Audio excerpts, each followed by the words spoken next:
This is Trevor Sternad from the Black Dahlia Murder here, and you're listening to the Ever Black Podcast. Hey, human skull, this is Odinfest from Guam. Going to the Fear Factory. This is George Cole, Under Fisher. This is Jazz from Double Drop. This is Wade from Our Last Enemy. Mike Nick from Suicidal Tendencies. Hey, this is Wednesday 13. This is Rex from Kill Devil Hill. This is Gary from Sepultura. You're listening to Ever Black Podcast. Before we go into this episode of the Ever Black Podcast, we just need to give a shout out to our show supporters, the occult clothing brand Electric Witch, who have amazing apparel from shirts to hoodies to hats to beanies, dresses and more. Check out their full range at electricwitch.com.au and put in the code EverBlack for 20% off your order. Also, don't forget to subscribe, rate and review the Ever Black Podcast on Spotify and iTunes podcast streams, and see all our video interviews on the Ever Black YouTube channel. You can also read all our articles and reviews at everblack.com.au. All right, on with the show. All right, well, Phil, thanks for joining us on the show, mate. How's everything going down where you are? Yeah, good. Yeah, it's good, man. We just did a gig last night down at Port Noarlunga Footy Club. It was pretty rowdy, man. It's good to be back. I did a couple gigs last weekend, one here in Adelaide and out at Port Pirie, and yeah, you can just tell that people are craving gigs, man. Like these smaller capacity, because gigs because of COVID or whatever, is just they're selling out, and everybody's really, I think, really appreciative of the fact that live music is back and they can get out to a show, and it's just wicked to have that enthusiasm. And I mean, we've done a couple of seated shows and stuff, and or like standing but no moshing, no dancing sort of thing. Yeah. And it's great to play, man. Like, it was awesome to be playing again, being back on stage. But yeah, just having that energy coming back from the crowd the last couple of shows with people circle pitting and moshing around and falling over the monitors and stuff. It's chalk and cheese, It's especially in Hidden Intent, we live for that kind of stuff. So yeah, it's been awesome, man. It's good to be back. So, I did see that there's a band on the bill. Was it Electric Sex Pants? Yeah, man. Yeah, that's amazing. That name is amazing. Oh, they're a great band, man. They're like a pop punk, band with a female singer. Nikki, and she's pretty out there, very energetic. And I actually said to her last night, I was like, I don't think I've seen you guys, do a live show for a couple of years, but I knew every song. The songs are just so energetic and so catchy, and they get stuck in your head, and they're really good tunes, and they're a great band as well. They sound amazing. So yeah, it's good fun, man. Always good fun. So actually, all the bands we played with the last three shows have just been quite mind blowing. Actually, a lot of talent. So I mean, yeah. we did those kind of sit down shows up here as well, and it must be. I don't think I've played a show yet with everyone standing up again. Was it different? Did it feel a little alien? The seated shows are very alienating, man. Yeah. Because for me personally, I was like, everybody's usually jumping around and getting rowdy, and you get those one or two people that they want to watch, either they want to see how you're playing a riff or watch the double kicking or whatever. So you usually get your few people at the front or standing at the back or whatever watching, but everyone else is just running around going nuts. Whereas at the seated gig, it was like, oh man, everybody's just watching me. Don't make any mistakes, So it was good to be playing, but it's also very alienating. And then the standing shows where you can't dance or anything, they're good, but everybody just kind of looks awkward, if that makes sense. They're kind of like, oh, I can headbang, but how much can I headbang? Or, if we bump into each other or get too close together, are we going to get kicked out by security or whatever? You could tell there's that tension in the air. Yeah. And like I said, getting back in front of a crowd that's just moshing is just chalk and cheese, man. So yeah. That's awesome, man. Well, I mean, you guys have just released your latest album, Dead End Destiny, and it's really fucking good, man. Cheers, really, man. Yeah, man. How was it? Yeah. Well, I mean, we've been getting some like really enthusiastic feedback about it, like yeah, which is awesome because I mean, um, people generally, they'll like your stuff. They're like, "Wow, man, good album," like done well, sounds great, production, who recorded it, blah blah blah. But Yeah. people have actually been coming up to me and was like, "Man, your album's so good. Oh, I've had it on repeat in the car like all week," or "Oh, I love that song." A lot of people I've had a lot of people come up to me and it's like, "Man, We Are the End of Us is a wicked song," and the Breaking Point, the video clip's awesome, and it's just you could tell people are really are into it, and I think we really actually really good sense of achievement because I think we really did do quite well on this one, and it feels good, man. It feels good for it to be out, and people are enjoying it, man. So yeah, it's awesome. That's really good, man. Right now is the perfect time too, because we're just coming out just at the tail end of 2020 shit show, and people are, as you said, they're hungry for shows again, and man, they're getting the album, and now they can just hopefully go see you and interact, and I think it's positive. Yeah, definitely, because we were aiming for like a middle of last year release. Oh, okay. So we were aiming for like a May, June release, and then go over to Europe and tour as much as we can. So since COVID came in and everything sort of fell apart, it's been nice having the extra time to sit on things and spend more time recording and refine stuff. But it was also just like sitting on it and sitting on it and sitting on it, and just like, man, when are we going to get it out there? Like, it's going to be an old album by the time we release it if we wait any longer. Yeah. And especially with these seated shows, when the opportunity came up to do a show again, and was like, yeah, we'll do a gig, blah blah blah, and I was just like, I'm not doing it unless we play like 5 new songs. I don't want to play the same set. I lent on the guys really hard. I'm like, all right, we'll do the seated show. People aren't going to be getting bored or leaving or whatever. We can get away with playing new material. Let's learn, a bunch of songs off the new album, get them out there. And, again, of course, because we would write songs and then we'd play them live 50 times and then go and record them, whereas this time around we record all the material and never played it. So yeah, it's just all, the dynamic is all different now, with the whole COVID thing. So yeah, we've been playing the new songs at all the gigs we've been doing, and they're really fun to play, man. And I think we're starting to get our sea legs back now, like getting back on stage because it's been so long. So yeah, it's awesome, good. It's awesome, dude. It's good. That's awesome. No, that is it, man. Yeah. I'm getting a lot of positive vibes kicking off this year, which is good from a lot of bands, and you guys are definitely part of that. Sounds of things, forefront of kicking off the year in a really good way. And you've also got a couple of covers on the album too, haven't you? You got we do. Yeah, man. Slayer, Altar of Sacrifice, and you've got the Chats pub feed, which was a bit that one was a bit I didn't expect that, but that sounds really cool too. Have you heard from either bands about? Chris went to see the Chats, and he actually had a chat with the I don't know their names, but yeah, the main vocalist guy, bass player. He had a chat with him, and it was telling him about the cover and stuff. And I think he said something funny to Chris, like, we're not a.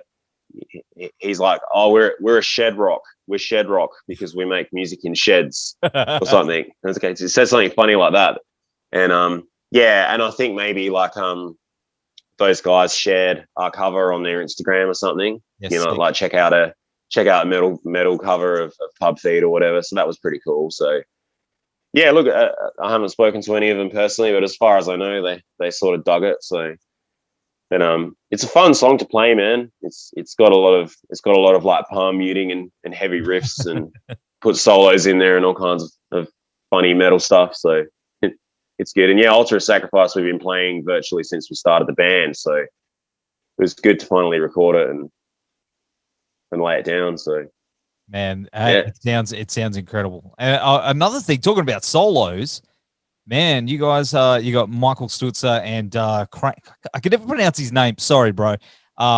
Is it Crane? I'm pretty sure it's Crane, yeah. Crane, yeah, from Artillery. Yeah, Holy shit, from man. Artillery, yeah. And the cool thing about that is they got unique styles, man. You know, so yeah, when it came to learning the solos, I was like, oh, I really should try and stay true to the recording, and yeah, I sort of had to sit down and work at it a bit. So that was a nice little challenge. So yeah, can always appreciate other guitarists playing. Whether they're just rhythm guys, don't do much lead, or they're crazy shredders. You can always learn something from jamming with other musos. That's my hot tip, kids. They were incredible when they toured here. Was it last year? Like early? Oh, they're so good, man. Yeah. Yeah, they're such a great live band. They've been doing it for donkey's years, like since the 80s. And they're solid sounding and tight, and their vocalist Michael's very, very very, very genuine, very, very nice guy, and incredible singer. So yeah, it's awesome to have friends like that. And it was interesting because we were on tour in China with Artillery, and it was sort of like our first, major sort of overseas tour with a band that's sort of been around for a long time and had a pretty good name to themselves. And really, maybe towards the end of the tour, we're in like a really, really, really busy Chinese train station, like insanely busy. Like if I didn't stay near Chris, I probably would have got lost forever. Just people everywhere, like thousands of people, and too many people to fit through the gates and stuff.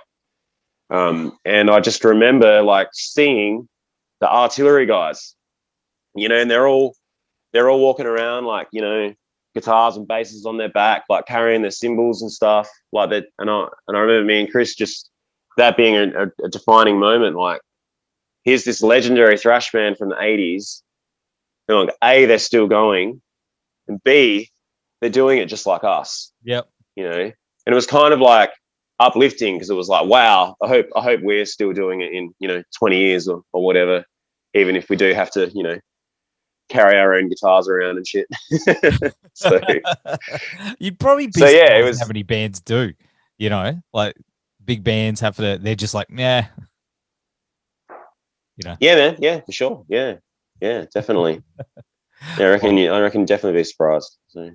Yeah, you're like, what do you mean you don't have don't have roadies, roadies, yeah, they're like, tuning up your guitar and handing you a guitar and a Jack and Coke right before you go on. Yeah, it's not like that, man. And even these guys, like when Marty Friedman came down, I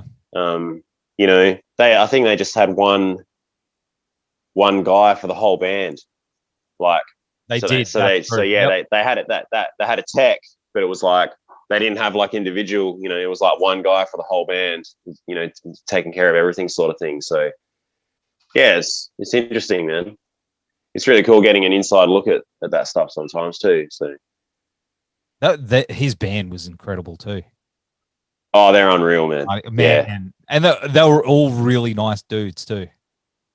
And girls. Yeah. Very, very cool. I had a really unique opportunity with Marty. I went to the masterclass because we supported them on the Friday night in Melbourne. Yeah. And then I think they went and did another show, and then they came back for a second show in Melbourne on Sunday, and then they announced the masterclass.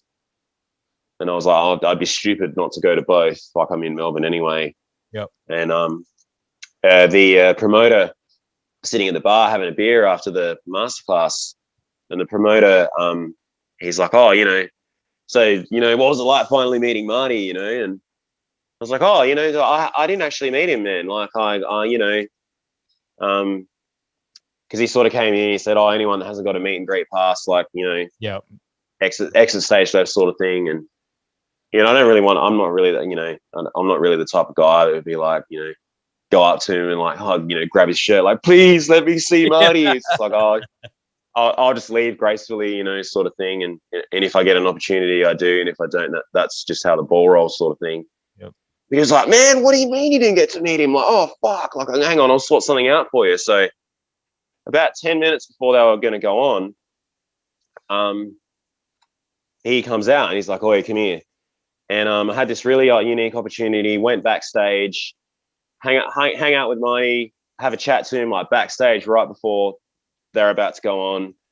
And, the whole band was there, got to meet them all and have a chat. And he's just so humble and down to earth, dude. And I was just like, man, I'm kind of shaking right now, like Yeah. I grew up like before before YouTube, like buying bootleg live Megadeth, like burnt DVDs and even VHS tapes in some cases, like off eBay, just watching like live Megadeth bootlegs from the 90s, like, Marty's like got the big high tops and stuff. And I was just like, man, I want like a Jackson Kelly and high tops and tight jeans, like, so to actually just be standing there right next to him, I was just like, fuck, man, I don't really know like what to say. Like, and he was just really down to earth and really humble. And we had it, and he was like, thanks for playing the other night. I really appreciate it. And he congratulated me on our Jackson endorsement and stuff.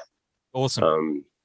Which was cool because I was like, yeah, man, it's like fucking dream come true to, I've got the Jackson like fretboard like tattooed on my arm. So Yeah. it was like to finally get like that recognition and be on that, tick that off the bucket list was amazing. And yeah, he was just super cool and awesome, man. And yeah, I'm really grateful for that experience for sure. So, and of course, the song itself, that we were talking about before, the title track, that one is based around like the Aussie bushfires, right? Is that where it's Dead End Destiny? Yeah, Dead End Destiny. Yeah. I believe Chris wrote that particular song, about the the devastation and all of that from the big bushfires, and it's the lyrics are very themed in that way. There's a number of themes on the album, and I've actually got to sort of sit down and read all the lyrics. So, but I mean, the thing about you guys, I think a lot of people love is how you embrace Australiana, and the album cover. It's got a few recognizable faces on there, like you got Mick Dundee, in a battle vest, Pauline being ripped up, Yeah, Thrashadile Dundee, as Chris loves to refer to him, like with the battle jacket, and I was like, I don't want to get like political, so I'll just leave it at I don't like Pauline Hanson. Simple as that. But when we got the artwork back and she was on there, and I'm like, nah, you got to get her off the camera. I'm like, nah, that's not happening. And then we sort of had a back and forth about it, and I'm like, well, how sort of ironic, in inverted commas, would it be if she was, dead because she had a boomerang, sticking out of her head or whatever. And then, the all things rotten, he just nailed the artwork, man. But yeah, that's sort of we sort of figured that's kind of our niche as well, doing that whole like Australiana thing and get a dog up here and it's funny actually because I was just saying before I need to read the lyrics, but there's a few lyrics on the album that I wrote, and I sort of I just send Chris like a text with just a whole bunch of whatever in there, and he ended up using a few of my lyrics on the album, which is cool. So just get a fresh reminder of that and listening to it. And like, oh yeah, didn't I write that? I just forget now. Like we do things as a band, as a whole. So if someone says, "Oh, try this drum part or do this guitar riff," and I'm just like whatever. I don't sit down and go, "Oh, I wrote this part and that riff was mine," and it's like, oh, whatever. I don't care. So kind of just all gets lost in the void, becomes a communal thing between the three guys. So that's important though, man. You know what I mean? Like some bands, they just I think it is. Yeah, it works well for us. Like every band's got to find their own dynamic, and that works for us. So there's bands that don't work like that. There's bands where one guy just writes all the material or whatever. So yeah, that works for us. So that's what we do. So. In regards to that battle vest, like I zoomed in and I did see that you've got some fellow thrashers. You've got like correct me if I'm wrong. You got Asylum. There's Mortal Sin. Yeah, I know Mortal Sin's on there because they're Aussie legends. When it comes to thrash, and then there is a few other bands I can't remember off the top of my head right now. I'd have to. Desecrator. I cannot. It's tiny, but I like zoomed right in and I could see the bottom of it. So Desecrator. Yeah. Yeah, and what else is on there? More than likely any of the bands that any Australian thrash band or bands that we've gotten to know or played gigs with and or helped us out in some way, that they're probably on there. That's if you look close enough, yeah. I like that little Easter egg. But the thing about I like it is it seems to signify the support that the thrash scene in Australia in particular has for each other, and it's something I find out of any of the this metal subgenres that thrash right now seems to be the strongest in community wise. Do you think that's that's why it's kicking so much ass right now, is because all the bands are all supporting each other. And there's a lot of like really, really good community. Everyone's got a lot of love and a lot of respect for each other. And, we all know, I think, that we can't really do this. In terms of traveling interstate and, needing accommodation or a lift or something like that, getting put on a show, we all know that we can't do it unless we help each other out. And when we help each other out, it benefits everybody. Absolutely. If you have a bunch of good bands on a bill, you're going to draw more people. So there's a really, really good sense of camaraderie, man, and a lot of respect. And the bands are just killing it too, man. They're so good. The talent level is just unreal, especially with like bands like Asylum. I know they're recording at the moment and everybody's absolutely hanging out for that. And Harlot's latest album is unreal. You got the Analysis Weight guys that are just totally mind-blowing to watch live. Of course you got Desecrator. I could go on, man. Yeah, man. Yeah. The new Idle Ruin's really good too. You heard that? Yeah, man. Yeah. No, bloody oath. Yeah. That's a good one too. So, yeah. And I'll be looking forward to doing a show. We're playing with those guys soon. We're hopefully heading back up to Brisbane because we've just started booking shows. And yeah, if we can do them, we can do them. If we get locked out because of COVID, then hey, we're giving it our best shot. We don't want to sit around forever, just waiting around. That's it, man. We got to do something. So let's just go. So yeah. I think it's gonna go all right, man. I just knocked on wood and knocked a whole bunch of shit down. That's how much I care. Yeah. Sure, man. I don't know what that was. It was was Skeletor. It's all good. I like your studio setup there, man. It's really cool. Yeah. I try and surround myself with a bunch of nerdy shit. Like I've got a Hulk Hogan here with some toilet paper. Because everyone was running out, because he would have some. So yeah, no, it's awesome. Yeah. So anyway, but yeah, I'm at home. I'm at home at the moment, so nothing exciting here. So I've got like a room at my work. Yeah, which is kind of just for this kind of stuff. Like I've got like I've got all tour shirts hung up on the wall and posters and all kinds of cool stuff like that. And I got posters from like China with like all Chinese on them, and then like bad English, that's on awesome. there, and photos of us that are like really pixelated because they've been like blown up from a really tiny photo to like massive poster size, and it's just cool to have that stuff and finally have it on display somewhere. But yeah, unfortunately, I'm not there right now. I'm sitting in front of a blank wall. Hey man, that's all good. We're here to talk to you, not the wall. So that's all good. Yeah. No, bloody oath. Yeah. Man, we're having a good time. Yeah. Yeah. And stuff. But of course, talking about the whole Australiana thing, is there one thing from your childhood that you sort of really gravitate towards that brings back those memories? I mean, a lot of people talk about aggro. Aggro is making a bit of a comeback at the moment, Yeah, right. Oh, that's a good question, man.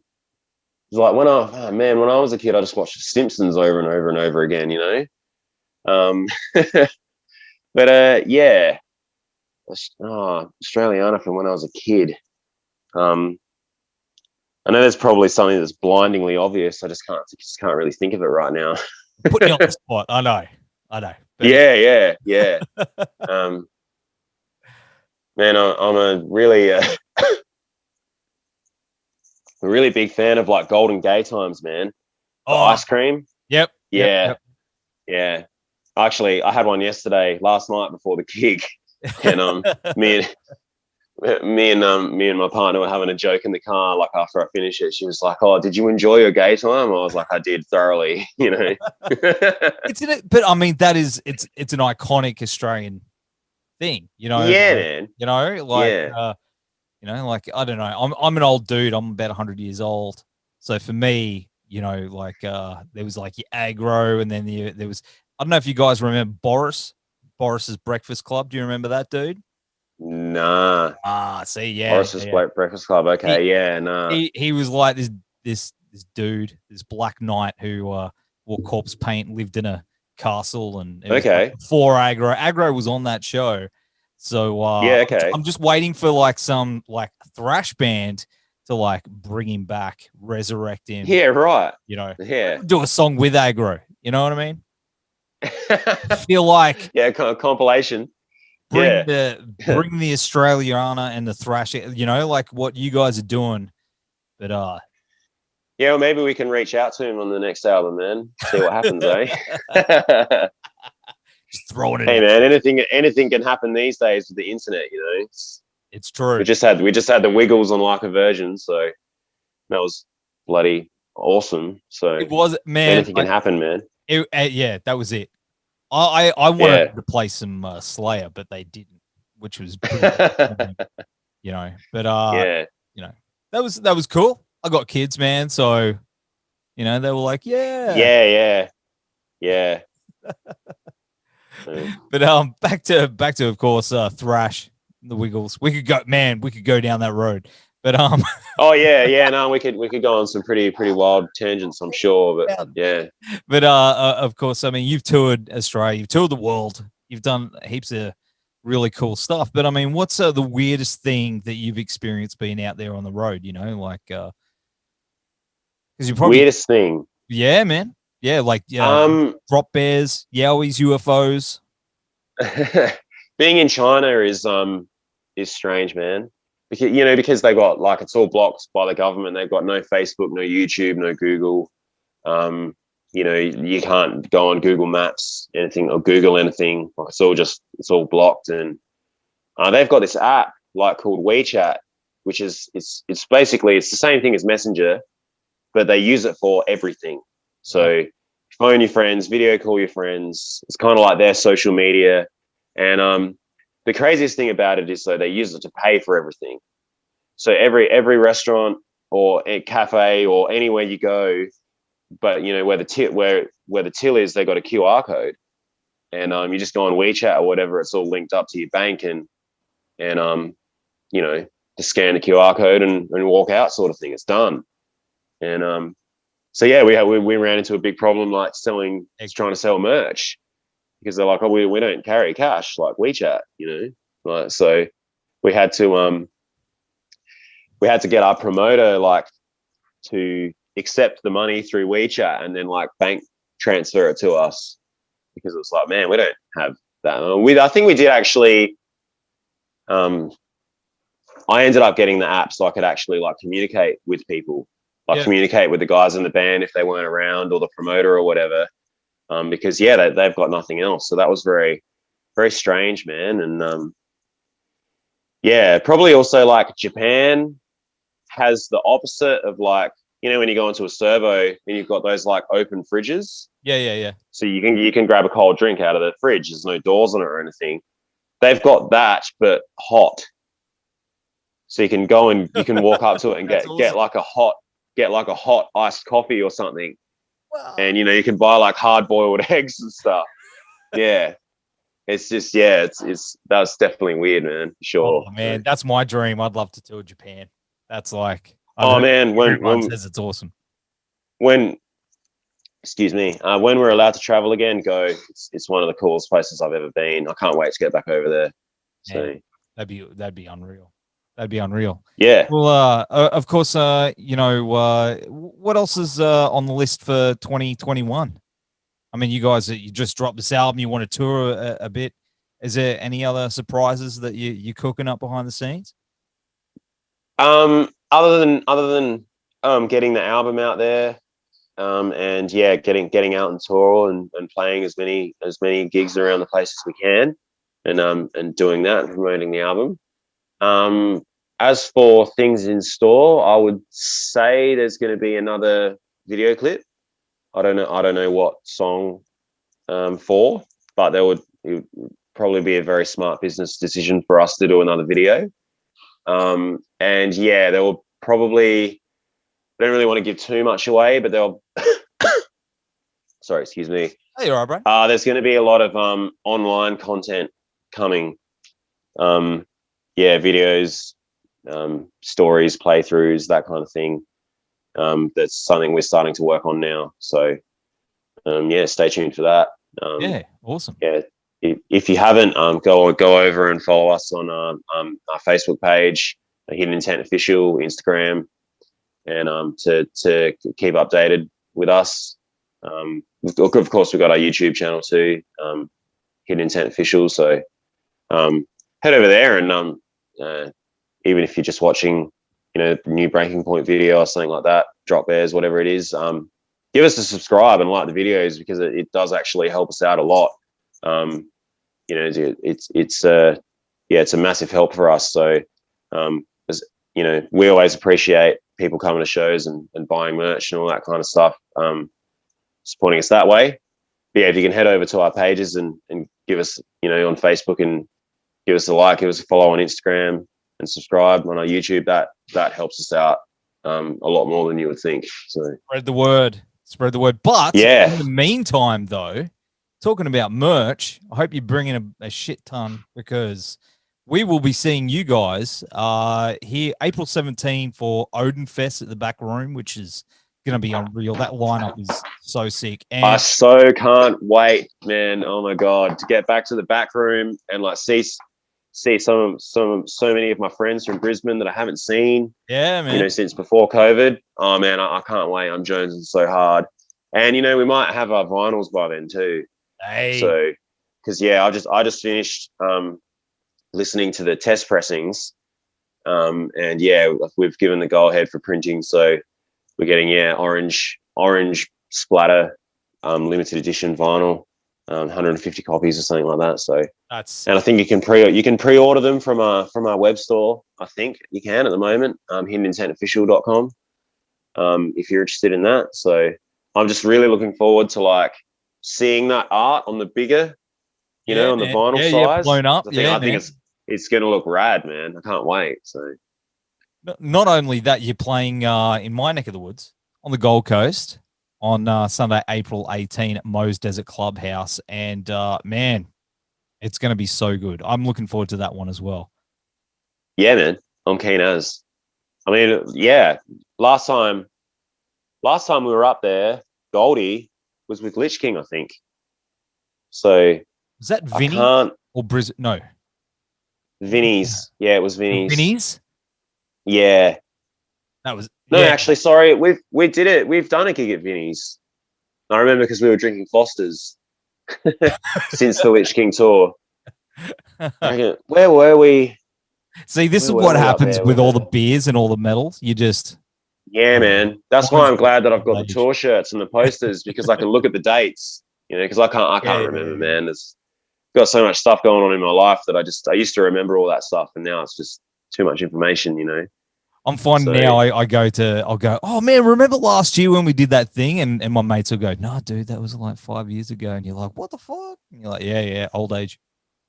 Good time. Oh man, like memories pop up on Facebook, and the Lich King tour ones were actually popping up recently.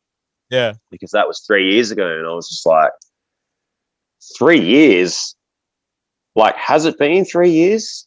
But fuck, that feels like 10 years ago. Yeah, man. Like, there's just been so much stuff happening, you know. So it's mind-boggling, man. Mate. Well, are you guys VB dudes still? Still into the VB? Or your Fosters, did you say? Well, it's interesting. I mean, we were drinking Foster's at Vinny's because it was free. So, Of course. I think we usually, when it comes to beer, Paul likes, Han Super Dry. We always give him shit about it because Chris is like really into like I've always called him like fruity designer beers. He likes his really hoppy like IPAs and stuff, and his microbreweries and all that kind of stuff. And I've somewhat gotten into them over the years being in the band. Myself, I don't mind an IPA or a stout or something like that, but I always go back to just like Cooper's Pale Ale or Cooper's Session Ale or something like that. But in terms of beer, if there's a rider, it's usually that. So if there's free beer, whatever it is, VB, West End, Foster's, Han Super Dry, it's like, well, the beer's free, man. So don't let it go to waste. Just not 4X. Not 4X. No. Yeah, no. I'll pour mine from the toilet, thanks. Yeah, no. But just putting it out there because you're going to be, on tour, so you want people to know. Stock the boys up with some decent beers, all right? Oh yeah, definitely, yeah, man, yeah. That's important. That's really important.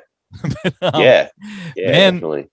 Well, we definitely can't wait to see you and the boys up here. It's going to be a kick-ass weekend, that's for sure. You're going to probably need about 3 weeks to recover, but it's going to be awesome. More than likely. Yeah, no, it's going to be so good, man. I can't wait. We'll make sure of it. And, of course, we will have all the ticket links down here, as well as the links to your new album, Dead End Destiny. And, dude, thanks for hanging out. It's been cool. Yeah, dude. No, thanks for having me on. It was awesome. I love having a good yarn. And, yeah, links in the description or whatever. I love your work, man. Appreciate the support. Thank you very much. And can't wait to get up there and party, man.